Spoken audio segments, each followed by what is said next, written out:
গাঁৱতে থকা বস্তুটোৱে আমাৰ মৃত্যু। এই জীৱনটো বৰ বিশৃংখল জীৱন। এই জীৱনটো সেই গাঁৱতে নথকা জীৱনটো সঁচাই বৰ বিশৃংখল। কিমান ঘাত প্ৰতিঘাতৰ মাজেৰে আমাৰ জীৱনটো অতিক্ৰম কৰিব লাগে। এতিয়া ইয়াত বহি থকা যিমানখিনি মানুহ আছে, কোনেও ক'ব নোৱাৰে মোৰ মনটোৱে শৃংখলিত হৈ আছে বুলি। পাৰিবনে ক'ব নোৱাৰে। বহি আছে ইয়াত মন আছে ক'ৰবাত, বহি আছে ইয়াত মন আছে সাংসাৰিক সাগৰ, বহি আছে ইয়াত মন আছে কাৰোবাৰ খেতি পথাৰত, মন আছে চাকৰি জেগাত, মন আছে পঢ়াৰ টেবুলত। গতিকে বিশৃংখল মনবোৰ লৈ আমি ইয়াত একত্ৰিত হৈছোঁ। আৰু এই বিশৃংখল মনটো শৃংখলিত কৰিবৰ বাবে এনেকুৱা আধ্যাত্মিক অনুষ্ঠানবোৰত আমি একাত্ম হোৱাটো অতি প্ৰয়োজন। বিশেষভাৱে উঠি অহা প্ৰজন্মই উপলব্ধি কৰিব পৰা নাই। বয়স যিমানে বাঢ়ি আহিব তেওঁলোকে উপলব্ধি আহি যাব যে আমি কিমান কাম কৰিবলৈ থাকি আহিল আমাৰ আগৰ ল'ৰালিকালত বা যুৱক অৱস্থাত। এই কথাবোৰ আমি এতিয়া যেনেকৈ অনুভৱ কৰিছোঁ তেওঁলোকেও এইটো অনুভৱ কৰিব। গতিকে এই কথাবোৰ অকণমান চম্ভালি যদি থাকিব পাৰোঁ, তেতিয়াহ'লে বিশৃংখল জীৱনটো আমাৰ কিছু শৃংখলিত হৈ চলিবলৈ আমাক গুৰুজনাই পথ কিছুমান দেখি গৈছে। সেই পথেৰে আগবাঢ়িলে আমি মসৃণ এটা পথত আমি আগবাঢ়িব পাৰোঁ, নিজৰ জীৱনটো সৎ জেগালৈ নিব পাৰোঁ। গতিকে সেইবাবে প্ৰথমতে মই ধন্যবাদ জনাইছোঁ যিসকলে শিশুৱে ইয়াত অংশগ্ৰহণ কৰিব। তেওঁলোকৰ পিতৃ মাতৃয়ে তেওঁলোকক যে আধ্যাত্মিক জগতখনৰ লগত একাত্ম হ'বলৈ অনুমতি প্ৰদান কৰিছে, সেইসকল অভিভাৱকক মই ধন্যবাদ জ্ঞাপন কৰিছোঁ। আজিৰ যুগত দেখিছেই, ঘৰৰ পৰা ল'ৰাটি ওলাই গ'লে ঘৰ নোসোমোৱালৈকে মাক বাপেকৰ চিন্তা যে ক'ৰবাত কাৰোবাৰ লগত কাজিয়া কৰিছে নেকি, ক'ৰবাত কিবা অঘটন ঘটিছে নেকি, এই যে ভাৱবোৰ মনত আহি থাকে। কিন্তু যেতিয়া আমি সংস্কাৰমুখী এখন সমাজত বাস কৰিম, যেতিয়া আমাৰ ল'ৰা ছোৱালীবোৰ সংস্কাৰমুখী হ'ব, তেতিয়া এই ভাৱবোৰ লাহে লাহে কমি যাব, বাপেক মাকৰ চিন্তা কমি যাব। গতিকে আমি কিদৰে ভাবিম এনেকৈ?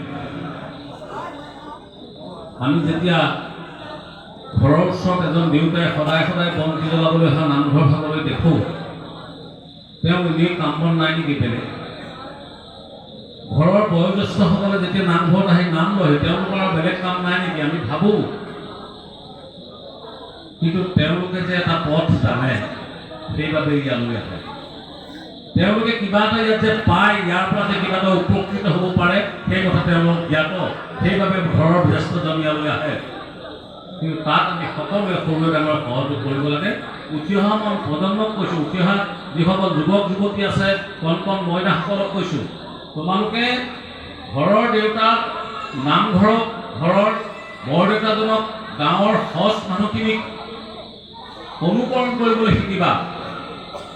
অনুকৰণ কৰিবলৈ শিকিবা। তেওঁলোক কোন কথাই গতি কৰে। উঠাইডাল মাৰি নিজৰ বোলে তুমি বেছিকৈ জানা হয়, তুমি মেট্ৰিকত ফাৰ্ষ্ট ডিভিজন পাইছা, 5টা লেটাৰ পায়, কোনোবা এজন অশিক্ষিত মানুহ আছে, তেওঁক তুমি অৱজ্ঞা কৰিব নোৱাৰিবা। কাৰণ তেওঁ অভিজ্ঞতা, বয়সৰ অভিজ্ঞতাই যথেষ্ট তোমাতকৈ অভিজ্ঞ। গতিকে এই কথাখিনিত অকণমান তোমালোক আগবাঢ়ি যাবা, চাই চিতি খোজকাঢ়িবা, দেখিবা এদিন তোমালোক ভাল মানুহ হ'বা। গতিকে যাই হওক, বৰ বিশেষ দীঘলীয়া মন্তব্য নাৰাখোঁ। আৰু মহাপুৰুষীয়া ভাগৱতত অংশগ্ৰহণ কৰিবলৈ মানুহৰ ভাগ্য লাগিব, আৰু মহাপুৰুষীয়া নাটক দৰ্শন কৰিবলৈও ভাগ্য লাগিব, অভিনয় কৰিবলৈও ভাগ্য লাগিব। সকলোৰে ভাগ্য মিলিত হৈ এই অনুষ্ঠানবোৰ হয়। ভগৱানে আমাক ইয়ালৈ নপঠিয়ালে আমি আহিব নোৱাৰোঁ, সেইটো কিন্তু নিৰ্ঘাত সত্য কথা। যে আজি যে আপোনালোক মই ইয়ালৈ আহিছোঁ, ভগৱন্তই আমাক কৃপা কৰি ইয়ালৈ পঠাই দিছে যে যোৱা, তাত আধ্যাত্মিক ভাগৱতৰ চৰ্চা হ'ব, তাত শুনাগৈ, তাত তুমি মুক্তিৰ পথ পাবা। কিন্তু আমি যদি তাক অৱজ্ঞা কৰোঁ, ইয়াত আহি বাৰে ৰহণীয়া কথা পাতি আমাৰ আনন্দ উল্লাস কৰি গুচি যাওঁ, তেতিয়াহ'লে আমি ইয়ালৈ অহা আচল অৰ্থটো নহ'ব। আমি ইয়াত আজি অনুষ্ঠিত হোৱা এই 4 দিন ভাগৱত অনুষ্ঠিত হ'ল। আজি ভাগৱতৰ আখ্যান, এই মহাপুৰুষীয়া ভাওনা ভাগ মঞ্চস্থ হ'ব। ইয়াত যদি আমি একাত্ম হ'ব পাৰোঁ, তেনেহ'লে আমি কোনো খালী হাতেৰে ঘৰলৈ যাব নালাগে, কোনো খালী হাতেৰে ঘৰলৈ যাব নালাগে। আমি ইয়াত টকা পইচা লৈ যাব নোৱাৰোঁ, ঠিক, কিন্তু আমি কিছুমান বস্তু লৈ যাব পাৰিম। যিখিনি আমাৰ জীৱন পথত সহায় কৰিব, আমাৰ ল'ৰা ছোৱালীহঁতক আগবঢ়াই নিয়াত সহায় কৰিব। সকলোলৈকে মই শ্ৰদ্ধা নিবেদন কৰিছোঁ। আজি অংশগ্ৰহণ কৰা প্ৰতিটো শিশুলৈকে মোৰ ফালৰ পৰা শুভেচ্ছা জ্ঞাপন কৰিছোঁ। আৰু দোহাৰত অংশগ্ৰহণ কৰা মোৰ পুত্ৰতুল্য বিকাশ কলিতা, মাধুৰ্যহঁত, ইহঁতি মোৰ একেবাৰে ঘৰুৱা ল'ৰা নিচিনা। ইহঁতি আমাৰ ঘৰলৈ যায়, একেবাৰে মোৰ ঘৰুৱা। এই ল'ৰাকেইটাক মই শুভেচ্ছা জনাইছোঁ। শব্দ আৰু পোহৰৰ দায়িত্ব থকা ভাইটিহঁতক শুভেচ্ছা জনাইছোঁ। আৰু বিশ্বসজ্জা ৰূপসজ্জাত থকা বিপুল হাজৰিকাকে প্ৰমুখ কৰি মোৰ ভাতৃসকলক মই শুভেচ্ছা জনাইছোঁ। লগতে সমূহ ৰাজ্যৰ এই অনুষ্ঠানৰ দ্বাৰা কল্যাণ কামনা কৰিছোঁ। শেষত সকলোৰে ওচৰত মই এটি ভাওনাৰ বচনেৰে আজি অনুষ্ঠান ভাগ সামৰি পেলাম। গতিকে সকলোৰে ওচৰত মই এটা ভাওনাৰ বচন নিক্ষেপণ কৰিম। ভাতৃপতি বিকাশক অকণমান ফোন ধৰিবলৈ কৈছোঁ। মুৰলী দায়িত্ব কোন আছে?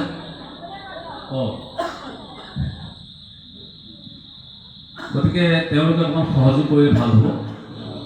দক্ষযজ্ঞ নাটকৰ দক্ষই সঠিক স্বয়ংবৰলৈ আগবঢ়াই নিয়া মুহূৰ্তৰ এটি সংলাপ নিবেদন কৰিম। অনিচ্ছাকৃত ভুল ভাগ দিবলৈ ক্ষমা কৰিব। মই অলপ ভাগৰুৱা হৈ আছোঁ আজি আনজনতকৈ। মই মানে অলপ জাৰ্ণি এটা কৰিলোঁ, টোপনি ক্ষতি হ'ল 4 দিনমান। সেইকাৰণে মানুহটো অলপ তুলি থৈ আছোঁ, কথাবোৰ কোৱাত অকণমান খেলি মেলি হৈ আছে। সঠিক স্বয়ংবৰলৈ লৈ আহিছে, ৰজা মহাৰজা বহি আছে। দক্ষই সঠিক লৈ আহিছে মঞ্চলৈ। সতীয়ে কান্দি কান্দি আহি আছে। নাকান্দিবি সতী, নাকান্দিবি। ওর আজ বহু রকম শাশুড়াই তোর স্বয়ংবর নিমিত্তে তোর পিতৃ এই দক্ষ প্রজাপতি কি অভিনব হাজার হাজার সেই স্বয়ংবর স্থলী। পিতৃদেব, গুরুদেব আর আমন্ত্রিত নিপতিবৃন্দ তোর বাবে করছে যাই পিতৃমাতৃ দুই দিশু আশীর্বাদ বিধাতা রাখি নির্মাল কৃপাতি রই যা পিতা পিতা নকরবি সংকোচ, নকরবি পলক, ধীর ভাবে স্থির হই ভাল দরে করিব চিত। যাকেই বলভূত হয় তোর তার গলতে তোর বড় মূল্য করিবি অর্পণ। যাই পিতা, যাই পিতা, পিতা, পিতা, পিতা। ইহলাই অভাগী করিব পারছ না। ইহলাই উপস্থিত হবার মাজত, উপস্থিত হবার মাজত, পিতা উপস্থিত হবার মাজত নাই মোর উপাস্য দেবতা। ঈশ্বর এই মিলিত ভক্তির মাজত নাই তোর উপাস্য দেবতা। তেনেহলে কয় কোন তেওঁ, কি নাম, থাকি কোত, নিজেই মই ব্যাখ্যা হবলৈ আদলে নেই স্বয়ংবর সুন্দর। জীবনের আতুল শরণ আজীবন করিয়াছ ধ্যান, আজীবন করছ ধ্যান। নাই নাই সেই মহাদেব এই সভার মাজত।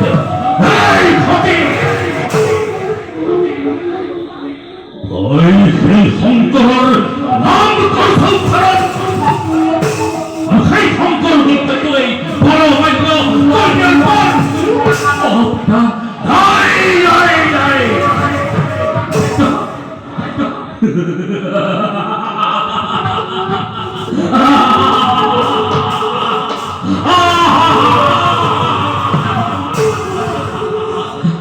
আজলি তয় আমর কি বুঝবি তই সংসারের মহিমা। এবং তুই না জানো না কি বলবি কয়ে, তুই না জানো কি বলবি কয়ে। পিতা ওম হতি ওম সদা ভাই ভূত হংকর এই ধর্মমা আদ ভস্ম ভোলা হল বিস্ফোরণ করা নিরচন ফল বিভাস স্বরূপ দেখিলেই কান্তর উঠিব কেরি। রাজার মন্দিরে তই ৰজাৰ নন্দিনী অহৈ পূৰ্ব ব্যতীত হৈ ভংগ সংসাৰ আৰু অকল সিমানেই নহয় জীৱনৰ এনে এক পবিত্ৰ মুহূৰ্তত মহান নিবাসী সেই ভংগ সংকৰৰ নাম উচ্চাৰণ কৰি অপবিত্ৰ কৰি মোৰে